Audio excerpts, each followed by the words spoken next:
Okay, today we are going to start our next chapter of marketing management.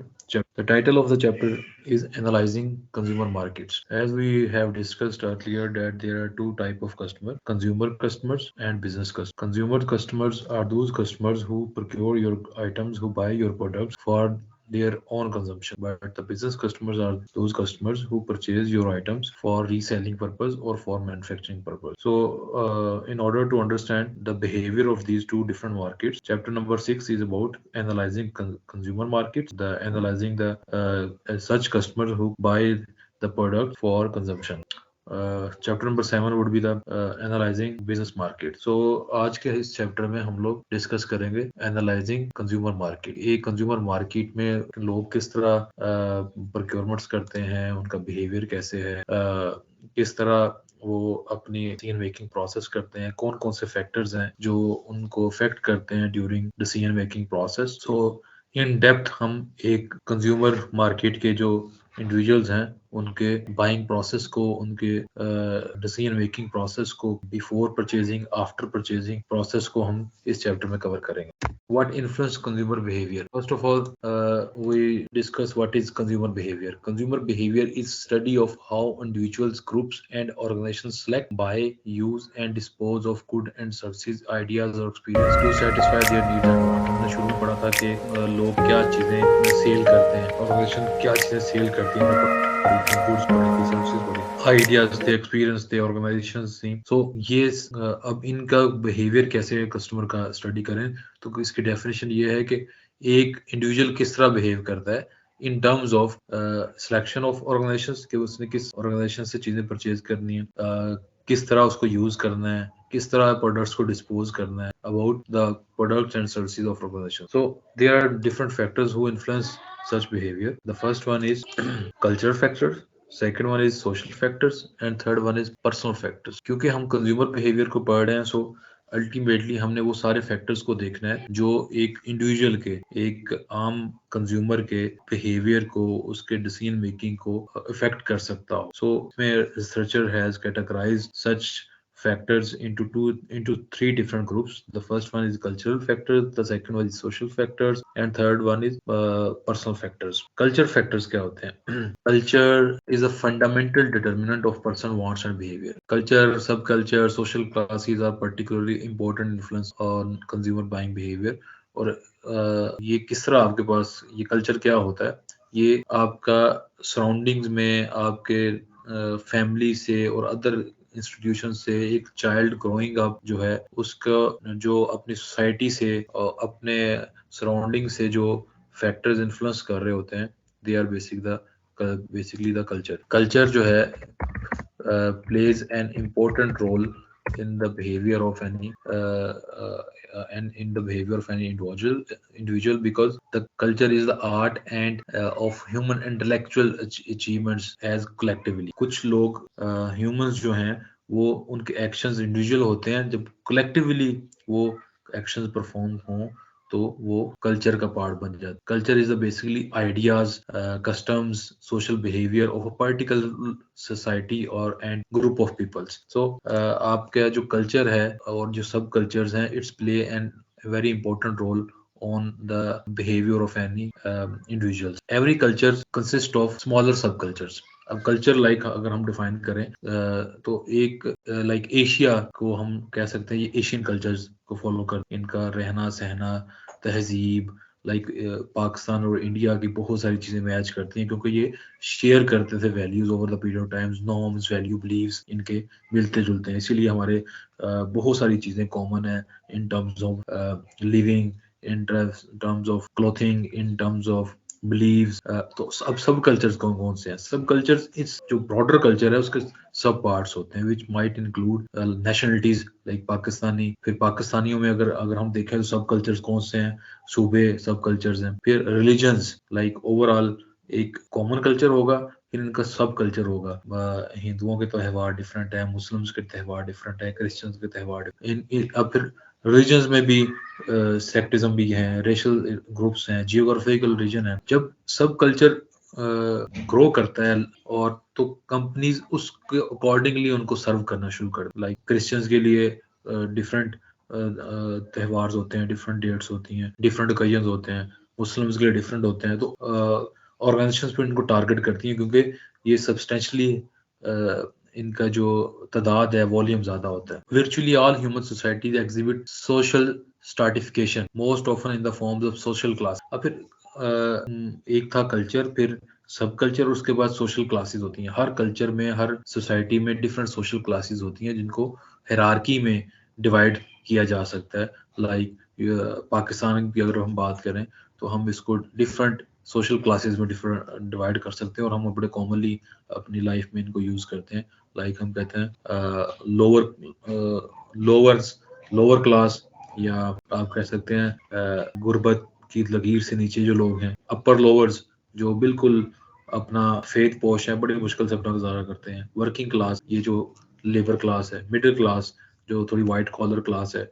Upper middle जो executive class है। Lower uppers जो they are well settled peoples, and uppers जो रईस हैं, नवाबजादे हैं। तो इस तरह सोशल क्लासेस में को डिवाइड किया। Culture is a fundamental and determinant of a person wants and behaviour acquired through specialisation process with family and other. तो भी हम बात करते हैं कि फंडामेंटल एक डिटरमिनेंट है जो कि आपकी फैमिली से और अदर की इंस्टीट्यूशन से आप लर्न कर रहे होते हैं। सब कल्चर्स क्या हैं, जो भी हम बात कर रहे थे कि नेशनलिटीज होती हैं, रिलीजन्स होते हैं, रेसल ग्रुप्स होते हैं, जियोग्राफिकल रीजन, आपकी ब्रादरीज होती हैं, आपका मजहब है, आप जो जियोग्राफिकली लाइक सिंधी, बलोची, फिर गिलगित, ये इन सबको जियोग्राफिकली आप देख सकते हैं। रिलीजियस में आप लोग इनको ब्रॉडर कैटेगरी में मुस्लिम, नॉन मुस्लिम में डिवाइड कर सकते हैं। फिर इसको सब कल्चर में आप इनको सेक्टिज्म पे डिवाइड कर सकते हैं। नेशनलिटीज में आप अगर एशिया की बात करेंगे तो एशिया इज अ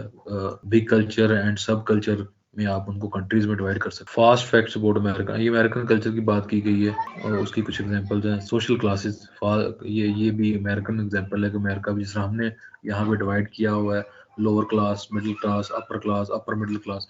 सो ये basis on social classes, based on income, based on their behaviour, humans को डिवाइड किया गया है। ये यहाँ पे ह्यूमन को लोअर क्लास से अपर क्लास तक डिवाइड किया गया। सोशल फैक्टर्स, अब कल्चर में हमने 3 चीजों को पढ़ा कि कल्चर एक ब्रॉडर कल्चर होता है, उसका एक सब कल्चर होता है और फिर एक सोशल क्लास। ये तीनों मिलके एक पूरे कल्चर को डिफाइन कर रहे हो। Social factor, the second one important one is the social factor. In addition to culture factors, social factors such as reference group, family, social roles and status also affect our buying behavior. अब reference group क्या होते हैं? A person reference group are all the groups that have direct or indirect influence on their attitude and behavior. So reference group का आपके ऊपर direct भी affect होता है और इनडायरेक्ट भी अफेक्ट होता है।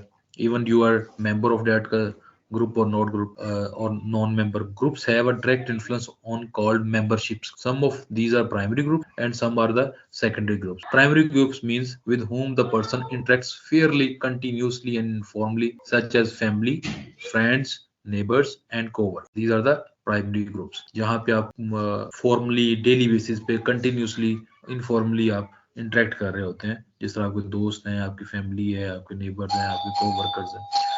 Some people are also belong to secondary groups such as religious, professionals and trade unions groups. We tend to be more formal. अब यहाँ पे आप इनफॉर्मल उनके साथ कोऑर्डिनेट कर रहे हो नहीं कर रहे होते, बट आप उनके साथ फॉर्मली इंगेज होते हैं। लाइक यूनियंस में आपका कोई होता है, आप प्रोफेशनली किसी ग्रुप का पार्ट है, किसी रिलीजियस ग्रुप का पार्ट है, किसी जगह ऐसे रिलीजियस की एक मेंबरशिप आपने ली है। Reference group influence member in at least 3 ways. अब 3 तरीकों से आपको ये अफेक्ट कर रहे होते हैं।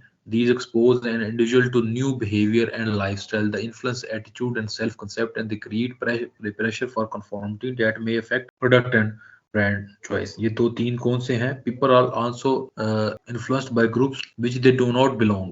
Aspirational group are those group helps to join. Dissociative groups are those whose values or behavior and individuals reject.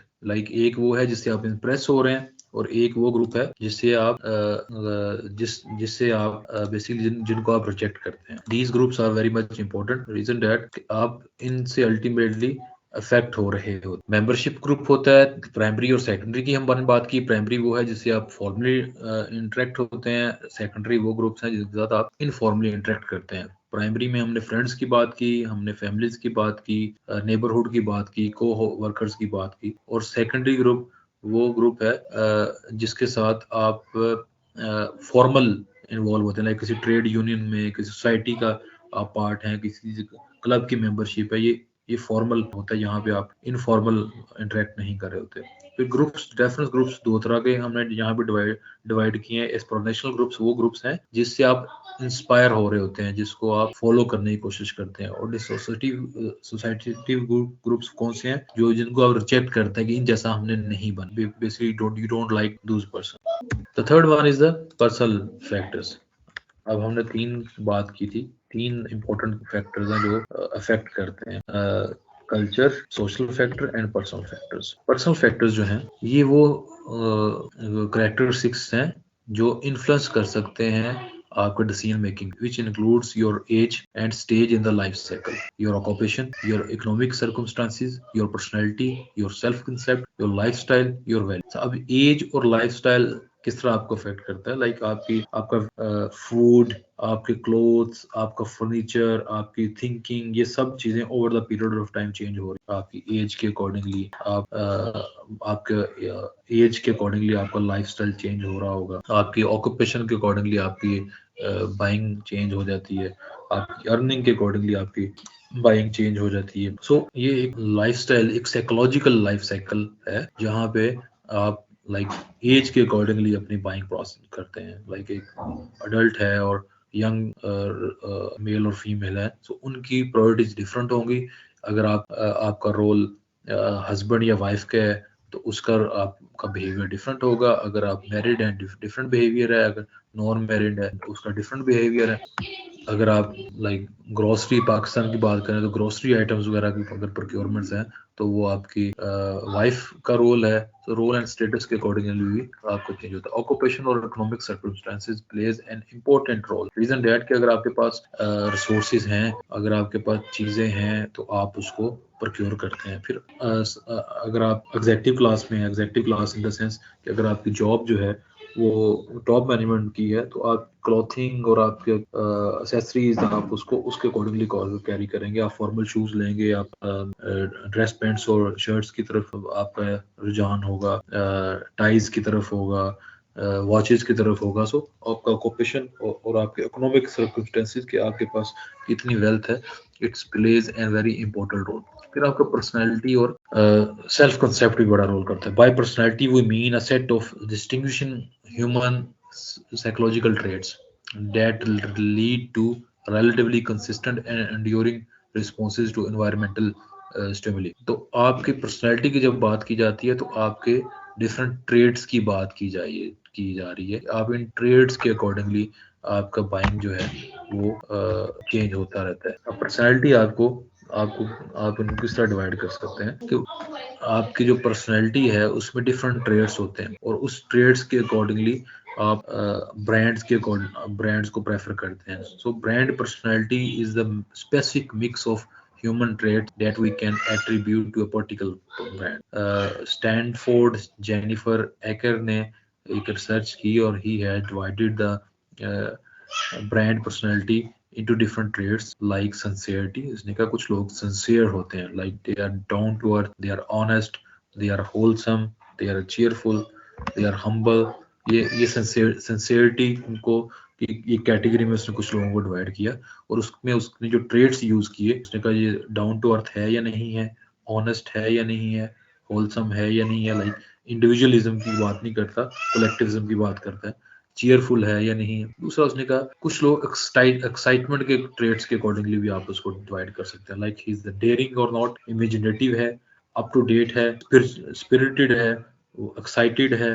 तो एक्साइटमेंट की बेसिस के ऊपर भी आप डिवाइड कर सकते हैं to customers into different group. Then he said competence का एक ट्रेट है जिसके ऊपर आप उसको डिवाइड कर सकते हैं। Like he is a competent और not competent. He is reliable in the sense that people can rely on him and he can rely on others। Intelligent है, easy चीजें पिक करता है, चीजों को सॉल्व करता है, सक्सेसफुल है।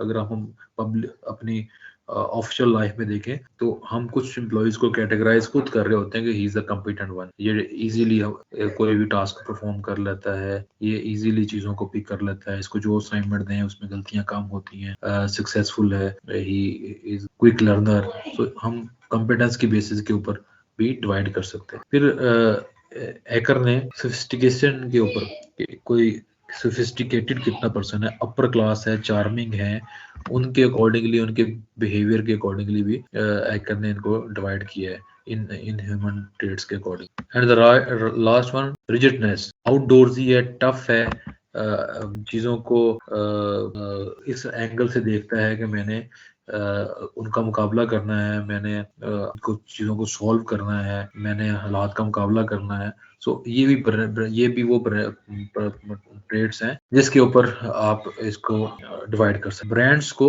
उन्होंने हैकर ने कहा है कि मैंने कुछ ब्रांड्स के साथ इन ट्रेड्स को देखा, तो मैंने देखा कि जो लिवाइस है, ये आउटडोर्सी और टफ लाइक रिजिडनेस लोगों को क्या इसके बायर्स हैं। एमटीवी उसने कहा ये एक्साइटमेंट, या जो हम बात कर रहे थे कि सेकंड कैटेगरी डेयरिंग है, स्पिरिटेड है, इमेजिनेटिव है, अप टू डेट है, उसने कहा ये CNN एमटीवी को प्रेफर करते हैं। लाइक ऐसे ट्रेड के लोग ज्यादा बायर है एमटीवी के। CNN उन्होंने कहा जो कॉम्पिटेंट है, इंटेलिजेंट लोग हैं, वो CNN को भी देख रहे होते। और फिर जो उसने कहा जो सिंसियरिटी के लोग हैं, उसने कहा ये कैंपल को बाय करते हैं। कैंपल इज लाइक फ्रूट और ग्रोसरी टाइप ऑफ स्टोर। सो ये हैकर की रिसर्च के बेसिस के ऊपर इसको डिफरेंट हिस्सों में डिवाइड किया। But when Aaker move to another countries, जो रीजन में उसने यही ट्रेड्स को फॉलो किया, तो उसने कहा नहीं, थोड़ा सा रीजन के अकॉर्डिंगली ट्रेड्स को चेंज करना पड़ता है बेस्ड ऑन डिफरेंट लोकेशंस।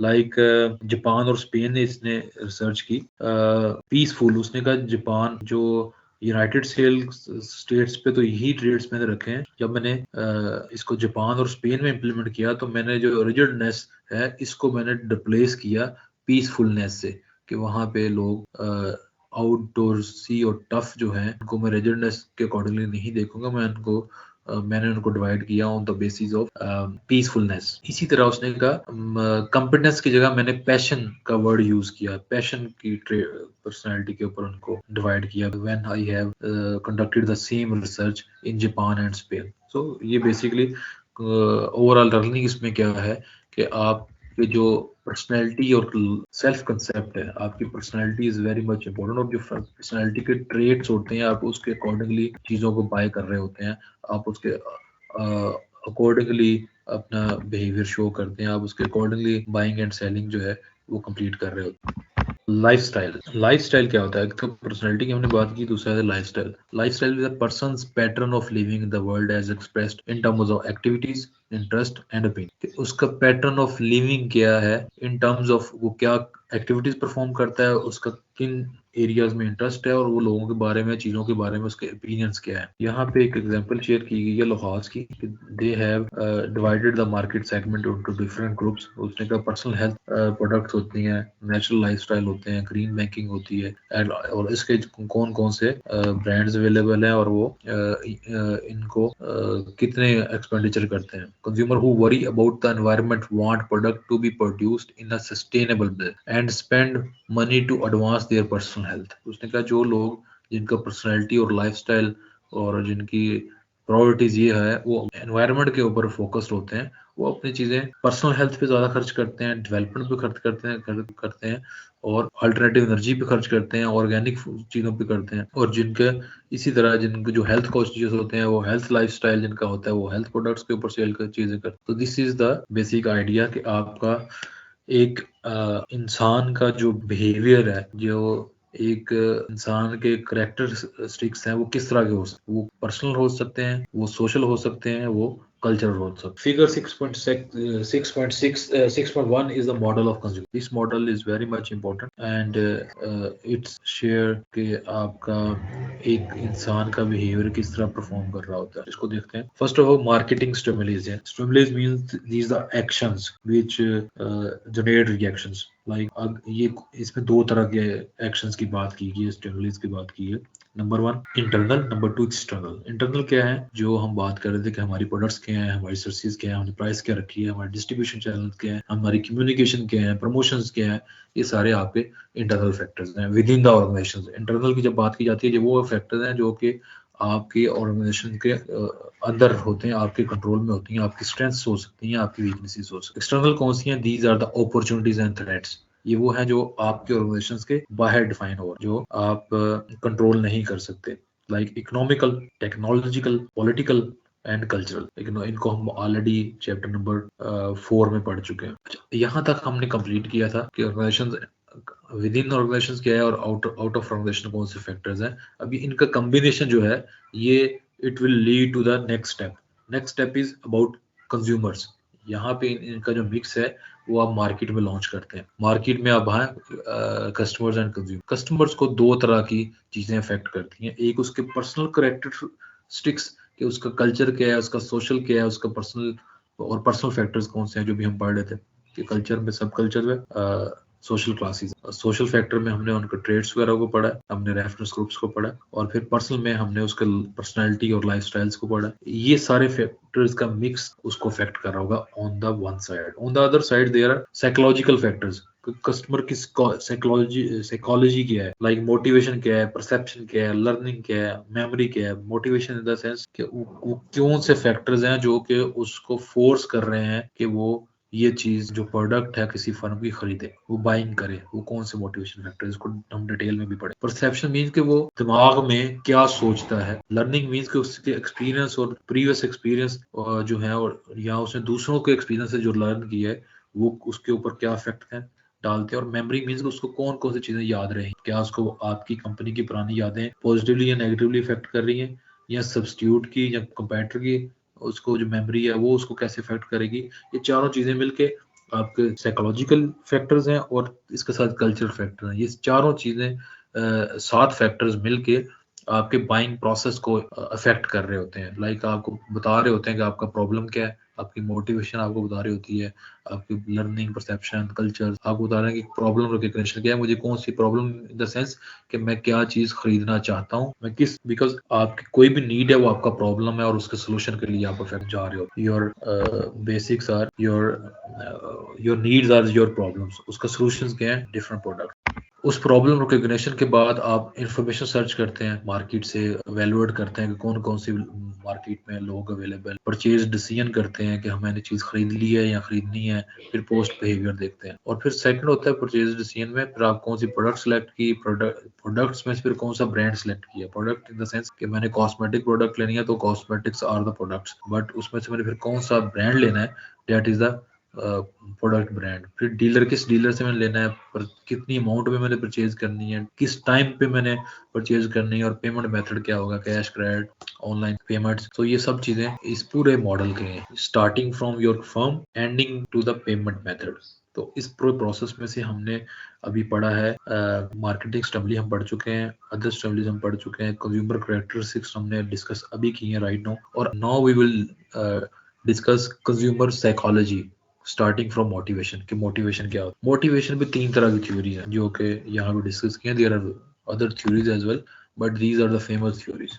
मैं मैस्लो को तो ऑलरेडी भी आपसे एक दफा शेयर किया था कि ये थ्योरी क्या होती है। Start from the fraud theory. Fraud theory ये कह रही है कि पीपल साइकोलॉजिकल फोर्सेस उसके बिहेवियर को शेप कर रही है, और अनकॉन्शियस कुछ कॉन्शियस फैक्टर्स हैं और कुछ अनकॉन्शियस फैक्टर्स हैं जो कि आपके बिहेवियर को अफेक्ट कर रहे हो।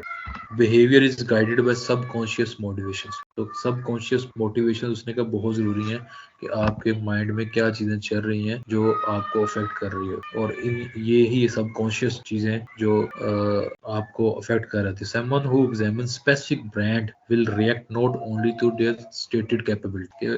कोई अगर कोई ब्रांड को वैल्यूड कर रहा होगा तो सिर्फ उसकी स्टेटेड स्पेसिफिकेशन को नहीं देखेगा, बट उसकी बाकी चीजों को भी देख रहा होता है जो कि आपको लेस कॉन्शियस तो नजर आती है बट का इम्पैक्ट होता है। लाइक उसकी शेप क्या है, उस प्रोडक्ट की, उस प्रोडक्ट का साइज क्या है, उसका वेट क्या है, उसका मटेरियल क्या है, उसका कलर क्या है, और फिर उसका ब्रांड नेम क्या है। लाइक अगर फोन्स की बात की जाए तो आप उसकी कैपेबिलिटीज की बेस के ऊपर उसको सिर्फ नहीं देख रहे होते, उसकी रैम क्या है, रोम क्या है, स्क्रीन साइज क्या है, आप यू आर ऑल्सो फोकस्ड कि आप उनके कौन सा ब्रांड है, उसका कलर क्या है, like pink colour, red colours जो है वो मेल्स उसको प्रेफर नहीं कर रहे होते, इस तरह फीमेल्स जो है वो कलर्स इसको अफेक्ट नहीं देख रही होंगी, डिफरेंट कलर्स को।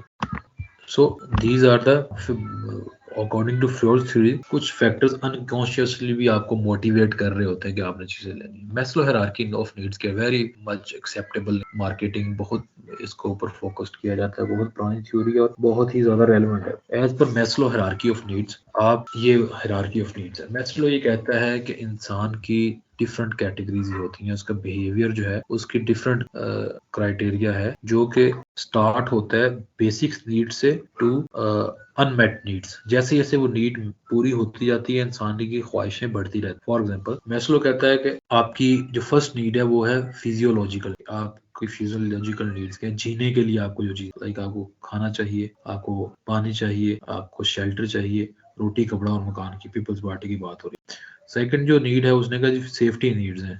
जब आप मैस्लो के अकॉर्डिंगली आप हायरार्की में मूव करते हैं, अगर रोटी कपड़ा और मकान मिलेगा तो आप नेक्स्ट बात करेंगे, अदरवाइज अगर आपकी बेसिक नीड्स ही पूरी नहीं हो रही, सिर्फ फिजियोलॉजिकल नीड्स ही पूरी होगी, तो आपको बाकी नीड्स की परेशानी नहीं होगी, क्योंकि आप अभी तक उस बेसिक नीड्स को ही फुलफिल नहीं कर सके।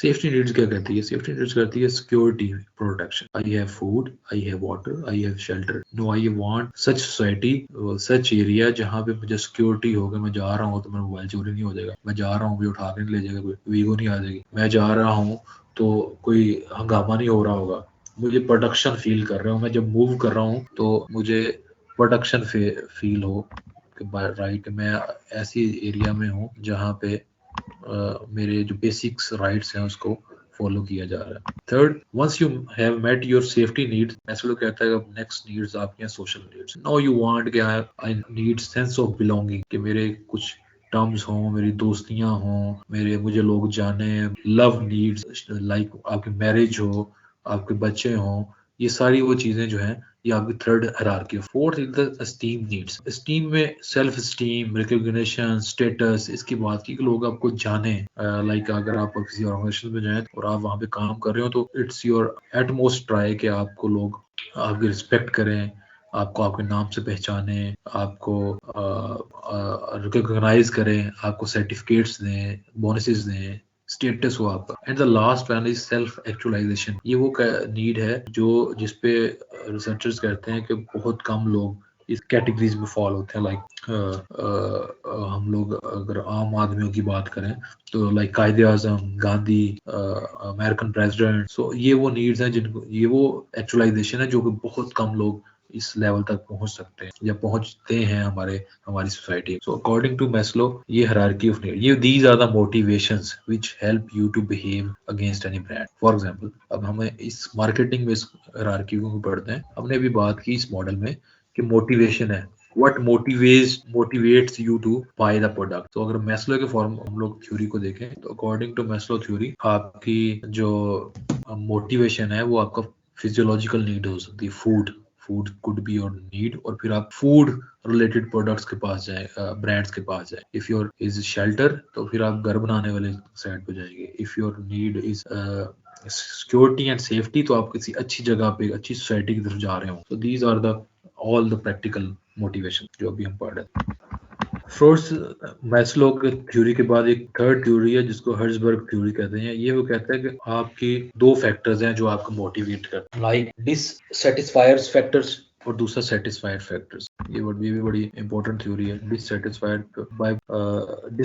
फैक्टर्स क्या होते हैं कि आप बहुत कुछ चीजें, कुछ फैक्टर्स जो हैं वो आप समझते हैं कि आपको डिससेटिस्फेक्शन कॉज करते हैं, उन फैक्टर्स की वजह से आप कोई चीज परचेज नहीं करते। लाइक फॉर एग्जांपल, अगर कोई कंप्यूटर है और उसकी वारंटी नहीं वो साथ देते तो ये वारंटी ना होना आपको डिससेटिस्फाई करता है, जिसकी वजह से आप वो प्रोडक्ट खरीदते नहीं। बट हर्ट्जबर्ग थ्योरी ये कहती है सिर्फ डिससैटिस्फैक्शन ना होना does not mean you are going to buy that product. कुछ सेटिस्फायर फैक्टर्स भी हों, कुछ फैक्टर्स ऐसे भी हों जो आपको सेटिस्फाई भी करते हो, फिर आप उस साइड पे जाएंगे। द प्रेजेंस ऑफ, लाइक जब भी example the, the presence of warranty would not act as satisfier or motivation for purchase because it is not a source of satisfaction. Source of satisfaction क्या हो सकती है कि ease of use, उसकी quality उस computer की, जिसकी वजह से अब उसकी वारंटी भी है लेकिन वो easy to use भी है, that's why you will move to that particular computer. तो आपकी जरूरी नहीं है कि इस थ्योरी के अकॉर्डिंगली दोनों फैक्टर्स का मिक्स हो, आप डिससेटिस्फाइड भी ना हो और आप साथ सेटिस्फाइड भी हो, दोनों फैक्टर्स मौजूद होंगे तो आप कोई चीज खरीदने की तरफ जाए। द सेकंड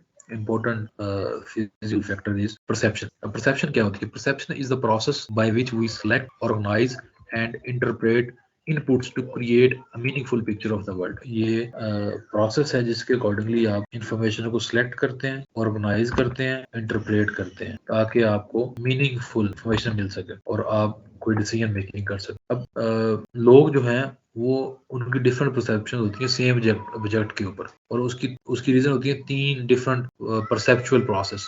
परसेप्चुअल प्रोसेस 3 कौन से हैं? आपका एक है सिलेक्टिव अटेंशन, दूसरा है सिलेक्टिव रिटेंशन और थर्ड सिलेक्टिव डिस्टॉर्शन। अब आपके there are 3 perceptual processes, selective attention, selective retention और सिलेक्टिव डिस्टॉर्शन। ये 3 फैक्टर्स हैं जो कि आपको अफेक्ट कर रहे होते हैं। अटेंशन इज, अच्छा अटेंशन क्या है? Attention is the allocation of process capacity to some stimulus. आपकी कोई आपको चीज दिखाई जा रही हो, कोई एक्टिविटी हो रही हो, तो आपकी उसको एलोकेशन और प्रोसेसिंग कैपेसिटी क्या है। अगर आप लाइक डिफरेंट एड्स देखते हैं तो आप सारे एड्स तो नहीं पॉसिबली उनको अटेंड कर सकते हो, आप सिर्फ उसमें से वो एड्स को अटेंड कर रहे होते हैं जो आपको आपसे ज्यादा रेलेवेंट हो। जो selective attention means that marketers must work hard to attract consumer taste. उसकी रीजन ये है कि आप selectively आपको बहुत सारी चीजें दिखाएं तो आप उस पर किसी एक चीज को अटेंड कर रहे होंगे, आपकी अटेंशन किसी एक चीज पे ज्यादा फोकस हो। उसकी रीजन क्या है? उसकी there are 3 different reason. Number 1, people are more likely to notice stimuli that related to their current need. वो जिन उस टाइम जिस नीड के अकॉर्डिंगली, लाइक अगर आपको हजारों ऐड दिखाए जाए तो आपका फोकस सिर्फ उस ऐड के ऊपर होगा, आप इंफॉर्मेशन सिर्फ उस ऐड से कलेक्ट कर रहे होंगे जो आपकी करंट नीड को, उस टाइम जो नीड है उसको, उससे रेलेवेंट होगा।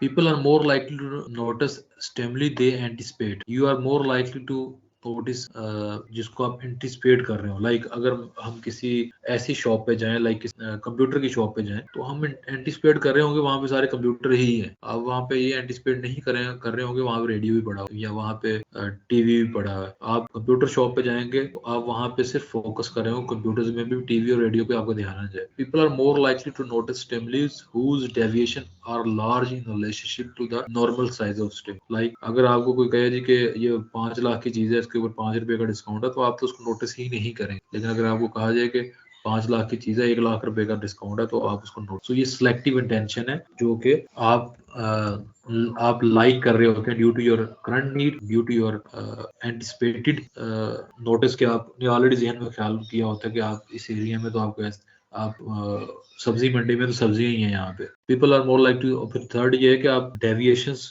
बिग डेविएशन को कस्टमर नोटिस करता है, स्मॉल डेविएशन को नोटिस नहीं करता। Second is selective distortion. Selective distortion is a tendency to interpret information in a way that fits our preconception. अब वो इंफॉर्मेशन है जो हमारी प्री कॉन्सेप्शंस के साथ फिट होती हैं, उनको तो हम लोग अटेन करते हैं, लेकिन जो उनके साथ फिट नहीं होती, वो डिस्कम्फर्ट होती, डिस्टोर्ड इंफॉर्मेशन होती है, वो हम लोग उसका नोटिस नहीं रखते। ये डिस्टोर्शंस की बात की जा रही है। फिर रिटेंशन क्या है? Most of us don't remember much of the information to which we are exposed, but we do retain information that supports our attitude and believe.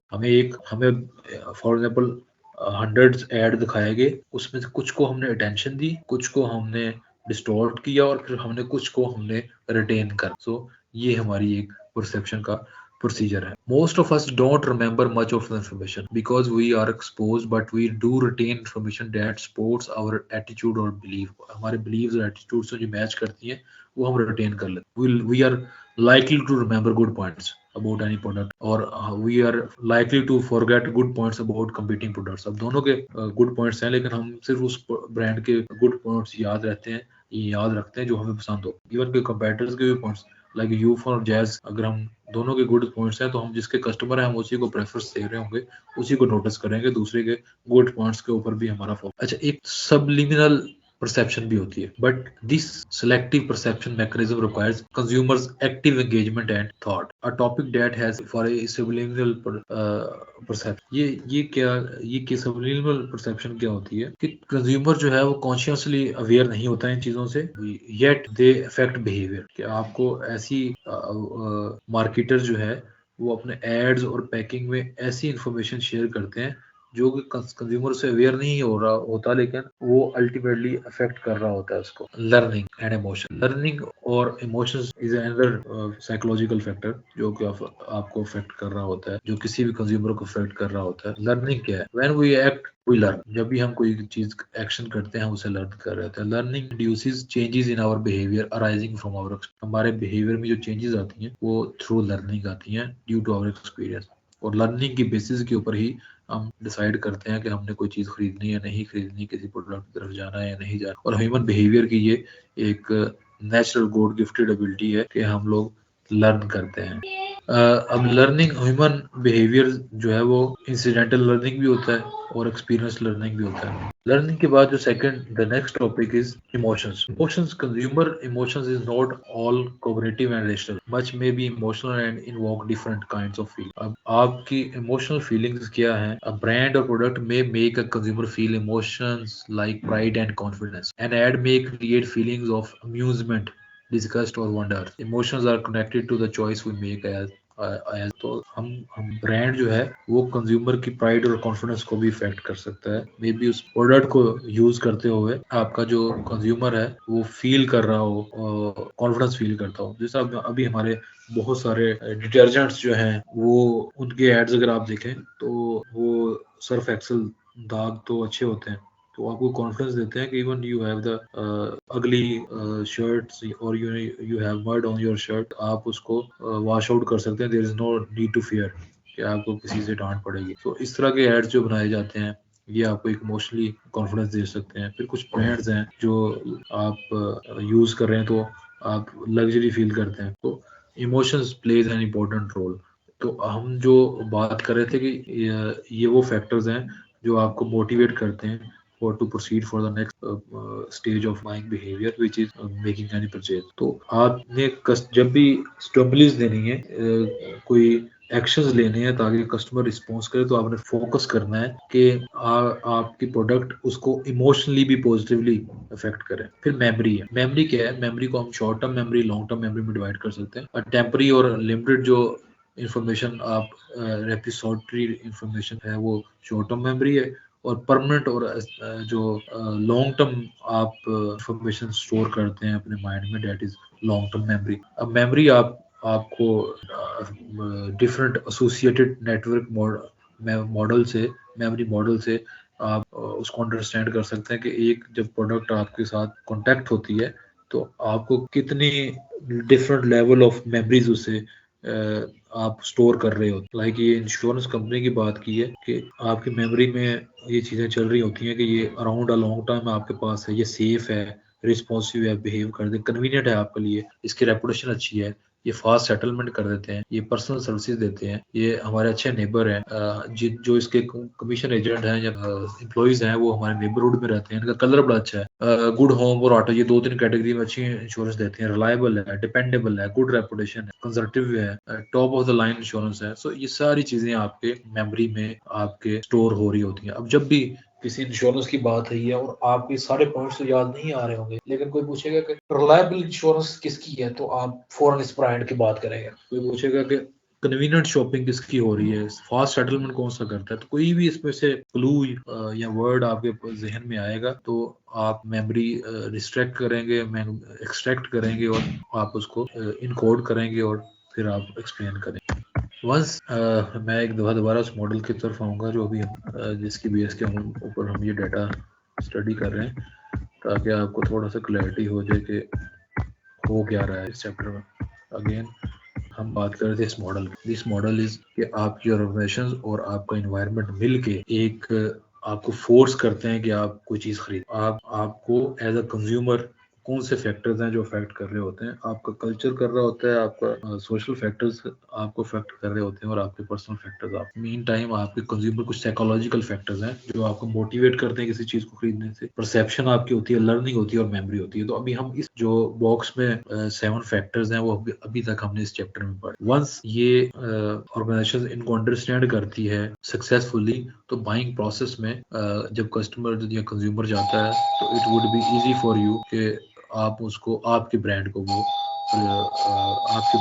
Prefer करें। सो हम बात कर रहे थे कि marketers need to understand the consumer behaviour. उसको पता होना चाहिए कि वो जब वो बाइंग प्रोसेस में कंज्यूमर जाएगा तो बैक एंड पे उसके वो क्या चीजें कैरी कर रहा है। वो अपनी परसेप्शन को कैरी कर रहा है, अपनी मोटिवेशन को कैरी कर रहा है, अपनी लर्निंग को कैरी कर रहा है, अपनी मेमोरी को कैरी कर रहा है। इसी तरह उसका एक कल्चर है, उसका एक सोशल है और एक आपका पर्सनल है। अगर तो ड्यूरिंग बाइंग प्रोसेस आप इन फैक्टर्स को आपने स्टडी किया हो और अपने प्रोडक्ट्स में और अपने एड्स में, अपने सर्चेज में, अपने प्रमोशन में आपने इनकॉर्पोरेट किया है, तो there are very much chances customer जब एवेलुएट करेगा अल्टरनेटिव्स को तो आपकी प्रोडक्ट को जिस फर्म ने ज्यादा एफिशिएंटली स्टडी किया हुआ है कस्टमर को, वो उसकी तरफ ही जाएगा, क्योंकि उसने अपनी प्रोडक्ट कंज्यूमर साइकोलॉजी और कंज्यूमर के कैरेक्टरिस्टिक्स के अकॉर्डिंगली डिजाइन की है। सो बैक अभी तक हम कंज्यूमर साइकोलॉजी और कंज्यूमर कैरेक्टरिस्टिक्स को हमने पढ़ा है। Let's move to the buying decision process. Problem recognition, हमने रिसर्च में भी पढ़ा था कि problem recognition is very much important कि कस्टमर को पता हो कि उसका why he is going to purchase, why he need that specific product, उसको उस प्रॉब्लम रिकग्निशन का पता होना चाहिए। The buying process starts when the buyer recognize a problem or need triggered by internal and external stimuli. With an internal stimuli, one of the person's normal needs, hunger, thirst, to threshold level and become drive. अब ये need दो तरह की हो सकती है। एक तो नीड है कि आपको कंज्यूमर की इंटरनली वो नीड है, लाइक उसको भूख लगी है, थर्स्टी था, सब फिजियोलॉजिकल नीड थी। दूसरी ये है कि उसको एक्सटर्नल स्टिमुलस भी तो हो सकते हैं। एक्सटर्नल इन द सेंस कि उसके दोस्त के पास वो चीज हो तो वो भी खरीदना चाह रहा हो। अब ये वो चीज है जो उसको रेफरेंस ग्रुप से, परसेप्शन से, रेफरेंस ग्रुप से उसको उसने उसको एक्सपीरियंस से उसने इस नीड की तरफ, इस प्रॉब्लम की तरफ गया कि मैंने ये चीज खरीदी। इंटरनल हो सकती है, उसने कंज्यूमर की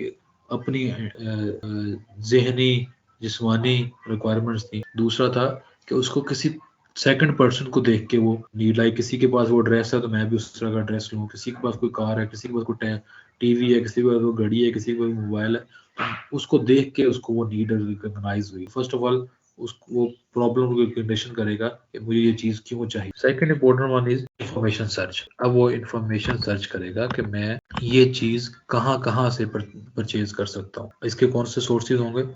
ये इंफॉर्मेशन सोर्सेज हम डिफरेंट वे से कलेक्ट कर सकते हैं। लाइक पर्सनल इंफॉर्मेशन सोर्सेज है कि मुझे अपने फैमिली से पता चला, मुझे अपने फ्रेंड से पता चला, मुझे अपने नेबर्स ने बताया कि आपको ये चीज चाहिए तो इस एरिया से। लाइक अगर मैं चाहता हूँ कि मैंने कोई कंप्यूटर खरीदना है तो मैं उसकी इन्फॉर्मेशन अपने दोस्तों से ले सकता हूँ कि भाई अच्छे कंप्यूटर कहाँ से मिलते हैं, अच्छी शॉप कहाँ पे है, या मैं अपनी फैमिली मेंबर से, बहन भाइयों से पूछ सकता हूँ, अपने नेबर से डिस्कस कर सकता हूँ। सेकंड है कमर्शियल।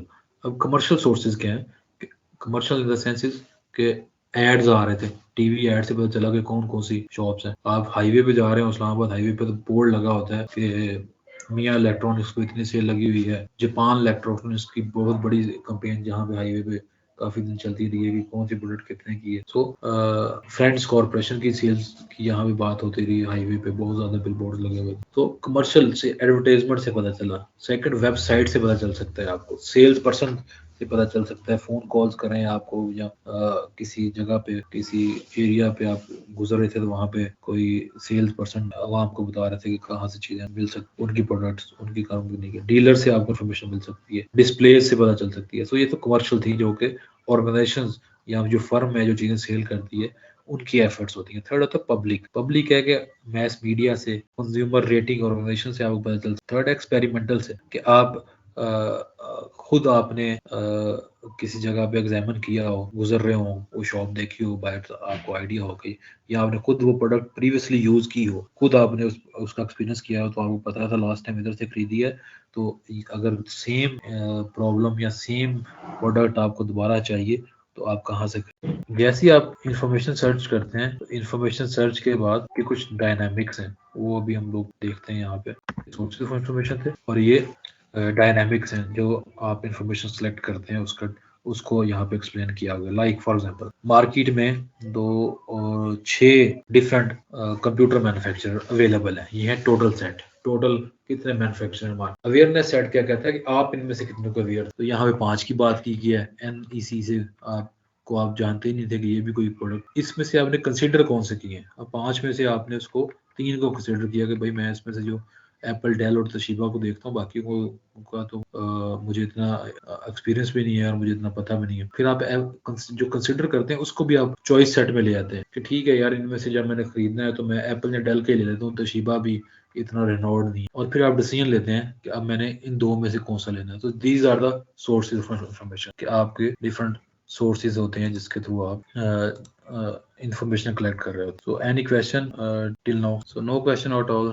जब मुझे कोई रिस्पॉन्स नहीं आ रहा था तो मुझे ये ऐसे ही फील होता है कि सबने वॉल्यूम बंद करके रखा हुआ है अपना सिस्टम, और उन्होंने कहा बाद में देखेंगे क्या हो रहा है। ओके, सोर्स ऑफ इंफॉर्मेशन के बाद आप एवेल्युएशन करते हैं। अब आपने जो कंसिडर किए थे और जो चॉइस सेट था, लाइक अभी मैंने एग्जांपल में पढ़ा कि हम आपके पास कितने टोटल अवेलेबल ब्रांड्स थे, आप उनमें से कितने के साथ अवेयर थे, आपने उनमें से कितनों को कंसिडर किया और फिर आपने कितनों को चॉइस सेट बनाया। अब चॉइस सेट तक आप आ गए। अब आपने इनको एवेल्युएट करना, जो अल्टरनेटिव्स थे मैं इनको किस तरह एवेल्युएट करूं। अब अल्टरनेटिव्स को एवेल्युएशन आपकी फाइनल जजमेंट होती है। ये जजमेंट न्यूमेरिकल भी हो सकती है और नॉन न्यूमेरिकल भी हो सकती है, और ये हर प्रोडक्ट की कैटेगरीज के अकॉर्डिंगली ये उनके एट्रीब्यूट्स डिफरेंट होते हैं। लाइक अगर आप होटल इंडस्ट्री जो है उसको एवेल्युएट कर रहे होंगे तो उसके एट्रीब्यूट्स क्या होंगे, उसकी लोकेशन क्या है, उसकी क्लीनलीनेस क्या है, उसकी प्राइस कितना है, उसकी एटमॉस्फेयर क्या है। और इसी तरह अगर आप फॉर एग्जांपल माउथ वॉश आप खरीद रहे हैं तो आप उसमें देख रहे हैं कि उसका टेस्ट कैसा है,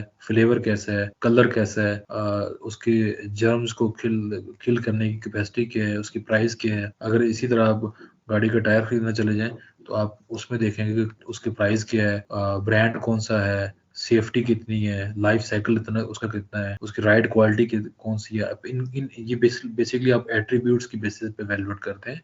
आप जस्ट ब्रांड के नाम के ऊपर वैल्यूएट नहीं कर रहे। Believes and attitude are very much important during evaluation. Believe क्या होता है? Believe is a descriptive thought that a person holds about something just as a important ad are attitudes. अब एटीट्यूड्स क्या होता है? Person enduring favorable or unfavorable valuation, emotion, feeling and actions, tendencies towards some object or idea। जब आप valued कर रहे होते हैं तो आपका बिलीफ और आपका एटीट्यूड बड़ा मैटर करता है कि आप किसी ब्रांड के बारे में आपका बिलीफ क्या है। लाइक अगर एप्पल है तो आप कहते हैं नहीं जी इससे अच्छा तो है नहीं, ये सिक्योर भी है, ये ड्यूरेबल भी है, इसमें फीचर्स भी ज्यादा होंगी। It's your belief even you have not tried that features. और आपका एटीट्यूड क्या है? आप किसी भी पर्सन की तरफ, प्रोडक्ट की तरफ फेवरेबली हो या अनफेवरेबली, आप जब उसकी आपकी इमोशनल फीलिंग्स और एक्शंस जो हैं वो उसका एटीट्यूड है। सो ये दोनों चीजें बड़ी मैटर करती है। जो कंज्यूमर ब्रांड बिलीफ की बात की गई है, ये एक्सपेक्टेंसी वॉल्यूम वैल्यू मॉडल है। एक्सपेक्टेंसी वॉल्यूम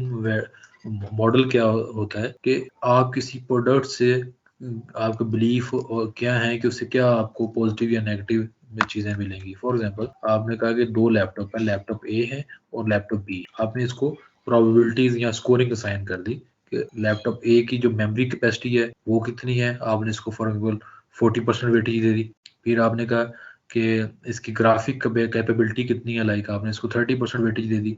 फिर आपने कहा इसका साइज एंड वेट क्या है, इसको आपने 20% वेटेज दे दी और फिर प्राइस को आपने 10%, तो आपने 100% वेटेज को डिवाइड कर दिया और उसके बाद वैल्यूएशंस कर। इसी तरह ब्रांड बी को भी आपने वही सेम फार्मूला पे वेटेज दे दी कि मेमोरी कैपेसिटी को मैंने 40% दे दी है, ग्राफिक कैपेबिलिटीज को मैंने 30% प्रोबेबिलिटी सॉरी वेटेज दे दी है, वेट साइज एंड वेट को मैंने 20% वेटेज दे दी है और प्राइस को मैंने 10% वेटेज दी है।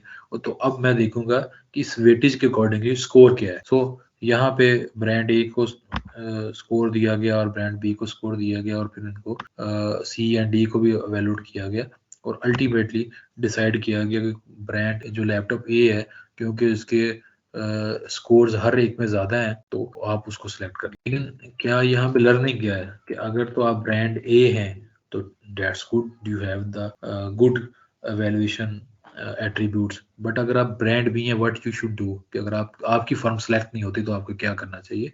You should take some decision, like you may redesign the laptop computer, आप उसकी रीपोजिशनिंग करेंगे, आप alter believes about the brand, attempt to कि जो उसका एम्प्लॉय का बिलीव था उसको चेंज करने का, क्योंकि attitude and believes plays very important role. फिर अगर आप अपने बिलीव्स नहीं चेंज कर सकते तो कंपेटिटिव ब्रांड के बिलीव चेंज करवा दें, कंपेटिटिव डी पोजिशनिंग करें कि आप उसको कस्टमर को अवेयर करें कि आप किसी ब्रांड के बारे में रॉन्ग बिलीफ लेके बैठे। ऑल्टर द इम्पोर्टेंस वेट्स, जो उसने वेटेज दी है उसमें, जिस तरह इन दोनों ब्रांड्स में आप जो प्राइस को अगर उसने वेटेज नहीं दी तो प्राइस का वेटेज 10% दी थी, अगर प्राइस को वेटेज 40% दे देता तो आपकी प्राइस उससे कम। They have more features, more attributes, but price भी तो बहुत ज्यादा है, तो आप उसको बिलीव भी चेंज कर सकते हैं और फिर आप अपनी प्राइस की वेटेज भी आप उसे कह सकते हैं कि प्राइस को अगर आप 30% वेटेज देते तो मैं विन कर जाता। कॉल अटेंशन टू नेग्लेक्टेड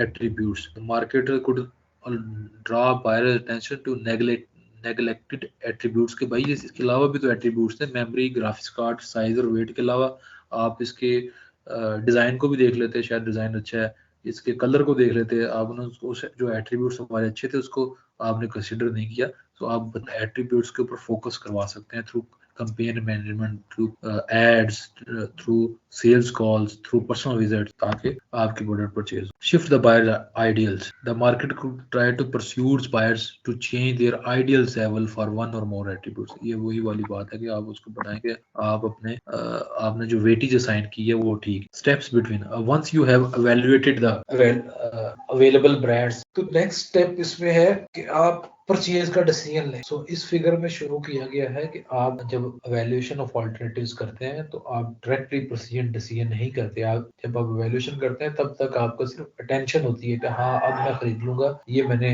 एक कंपनी है जिसको वैल्यूएट किया और ये सबसे लोएस्ट मोस्ट एडवांटेजियस बिड है, जिसके ऊपर आप जिसको आप कह सकते हैं लोएस्ट वैल्यूएटेड बिड, जिसके जो टेक्निकली भी मेरी सारी रिक्वायरमेंट्स को मीट कर रहे हैं और फाइनेंशियली भी लोएस्ट है। तो अब आपने इंटेंट किया, अभी तक आपकी सिर्फ इंटेंशन है, अभी तक आपने डिसीजन मेकिंग बाइंग का नहीं किया, बिकॉज इस दो स्टेजेस के दरमियान भी दो ऐसे फैक्टर्स हैं जो आपके अटेंशन को वापस कैंसिल भी कर सकते हैं, या आपकी अटेंशन को डिसीजन की तरफ ले जाएंगे, या आपकी अटेंशन जो है उसको रिवर्स बैक कर देंगे और आप मे बी एक्चुअल बाइंग ना करें। ये वो कौन कौन से हैं, इनमें से एटीट्यूड्स ऑफ अदर्स है और अनएंटिसिपेटेड सिचुएशनल फैक्टर, कि आपके मुताबिक तो ये चीज खरीदनी चाहिए इसीलिए आपकी परचेज की अटेंशन की है, लेकिन कुछ चीजें ऐसी हैं जो आप किसी और इंटरवेनिंग फैक्टर की वजह से भी चेंज कर सकते हैं। ये इंटरवेनिंग फैक्टर्स क्या है? इंटरवेनिंग फैक्टर्स में से सबसे पहला है attitudes of others. The influence of another persons attitudes depends on two things. Attitudes of other means कि कोई और तीसरा आपके साथ एक बंदा गया था, तो आप जैसे चीज खरीदने लगे तो उसने कहा सोच लो कि आपको ये खरीदनी चाहिए या नहीं खरीदनी चाहिए, डिसीजन लेना चाहिए या नहीं ले। तो सोच लो वाला जो फैक्टर है वो एटीट्यूड्स ऑफ अदर्स है। अब ये इसकी इंटेंसिटी कितनी होगी कि कोई आपको कहीं सोच लो तो आप क्या सोचना शुरू कर देंगे? It's depends on two things. Number one, the intensity of other person's negative attitudes toward our preferred alternative, कि उसकी इंटेंसिटी कितनी, क्या वो कहता हाँ यार ठीक है देख लो, तो इट्स मीन कि उसको भी इतना बुरा नहीं लग रहा आपका ब्रांड। लेकिन अगर वो कहे कि यार ये गलती कभी ना करना, तो फिर यू विल थिंक कि यार मुझसे कहीं गलती तो नहीं होगी, क्या मैंने ये डिसीजन गलत तो नहीं ले रहा है चीज को खरीदने का। सेकेंड है our motivation to comply with others person wishes, हम कितना तैयार हैं कि उस सोच लो के ऊपर सोच।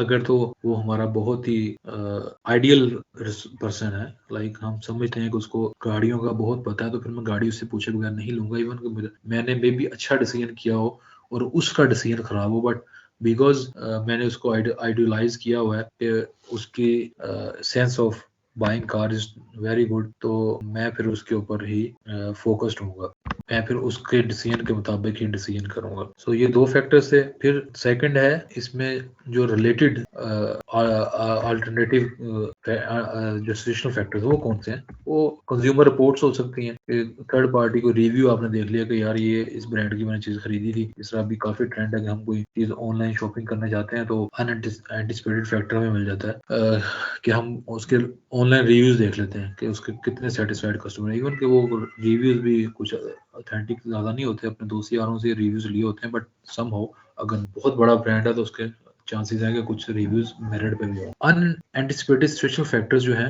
वो कुछ और भी हो सकते हैं, लाइक आप की जॉब चलेगी मीन टाइम, आप तो वो जो चीज खरीद रहे थे वो अब नहीं खरीदेंगे, आपको कोई और चीज इससे भी जरूरी खरीदना पड़ गई। लाइक मैंने गाड़ी सोची हुई थी, लेकिन मीन टाइम मेरे किसी भाई का कोई प्रॉब्लम आ गया तो उसके लिए कोई चीज ले, या मैंने अपने लिए कपड़े लेने थे तो मेरे फैमिली मेंबर्स ने किसी ने कह दिया कि यार मुझे ज्यादा अर्जेंट है, आप मुझे पैसे दे दो, मैंने वो चीज खरीदी। या आप खरीदने गए थे लेकिन जो सेल्स पर्सन था उसके बिहेवियर की वजह से आपने नहीं खरीदी, तो ये भी एक सिचुएशनल फैक्टर है कि सिचुएशन की वजह से आपको वो प्रोडक्ट चेंज करना पड़। अब ये जो कंज्यूमर का अटेंशन से जो बिहेवियर मॉडिफाई होता है, इसकी कुछ उसकी जो सबसे बड़ी रीजन होती है वो कुछ रिस्क हैं जिसकी वजह से वो डर रहा होता है। वो रिस्क कौन कौन से हैं? They could be functional risk, functional risk हो सकते हैं। ये फंक्शनल रिस्क क्या है? The product does not perform to expectation, मेरे डर है कि मेरी एक्सपेक्टेशन के मुताबिक ये फंक्शन नहीं करेगी। फिजिकल रिस्क है, the product poses a threat to the physical well being और हेल्थ ऑफ द यूजर, यार ये मुझे नुकसान ना फिजिकल नुकसान ना